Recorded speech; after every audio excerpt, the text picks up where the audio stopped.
வணக்கம் மக்களே. திருப்புவனம் அஜித்குமாரோட மரணத்துக்கு எதுவும் பேசாம இருந்த திராவிடர்கள் இப்போ கவினுடைய சாதி ஆணவ படுகொலைக்கு கொதிச்சு பேசுறதுக்கான காரணம் பாதிக்கப்பட்ட குடும்பத்துக்காக இல்லைங்க. 50 வருஷமா தமிழர்களிடையே சாதிய மோதலை உண்டு பண்ணி ஒற்றுமையை சீர்குலைத்து அரசியல் செஞ்சுட்டு வந்தவங்க இப்பவும் அதே அரசியலை செய்ய துடிக்கிறாங்க.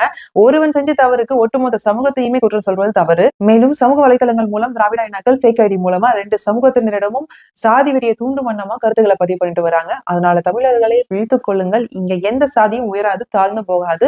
இங்க கொலை செய்யப்பட வேண்டியது சாதிய இழிவு சிந்தனையை தான், அன்பை இல்லைங்க. 600 வருடத்திற்கு முன்பு நம் மீது விஜயநகர பேரரசு படையெடுத்து வந்தாங்க. நம்முடைய நிலங்களையும் உரிமையும் இழந்தோம். பிறகு திட்டமிட்டு நம்மிடையே சாதிய இழி சிந்தனையை ஊட்டப்பட்டதினால் ஒற்றுமை இழந்து அவர்களின் ஆட்சியின் கீழ் அடிமையானோம். இந்த நிலை இன்று வரை தொடர்ந்து அவர்கள் வாரிசுகள் ஆட்சி செய்து வருகிறார்கள். எனவே தமிழர்களை விழித்துக் கொள்ளுங்கள்.